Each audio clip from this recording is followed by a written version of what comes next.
Blake here at Zilla Wraps. I want to show you guys the really stupid cool thing we're working on today. It is an ice cream truck, and it is an old school vintage ice cream truck. Look at these seats back here. Vintage. It's like you're in the malt shop. So let's go outside the truck so you guys can see this amazing, adorable, cute little Chevy step van truck. Check this thing out.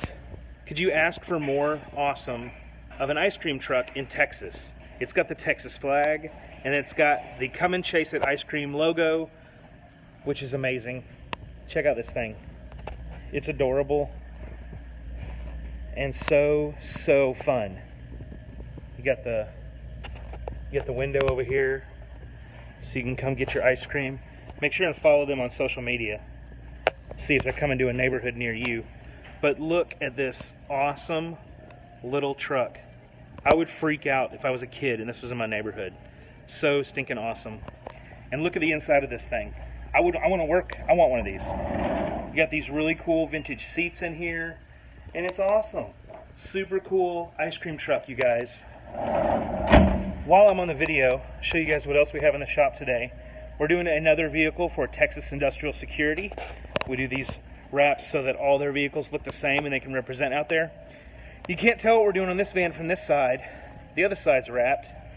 It is for one of the greatest restaurants, Mi Dia from scratch. Get you some good Mexican food. And this thing's gonna look great. Look at that, we even wrapped the reefer unit on top of this truck. It's pretty cool. And then one of our favorite customers, Platinum Turnkey Solutions. We have their big trash trailer in here, and we are taking care of it, which is a harder wrap than it looks like. See, everything looks good from here, but you can see there's these beams that jut out, and so we have to design and install the wrap so that all that stuff still looks good from a distance, even though it's got a lot to work around. But our guys are pretty awesome at making that stuff happen. You can also follow Platinum Turnkey on social media right there. So if you guys need any work done, any drywall, insulation, that type of stuff, give Platinum a call. If you need Mexican food, Mi Dia will hook you up. If you need security, Texas Industrial's there. And if you want some ice cream from the most adorable Texas ice cream truck ever, just come and chase it, you guys. Thank you for checking out our video today. Be sure and comment, let us know what you got going on, what you think of all these wraps, and let us know how we can help you.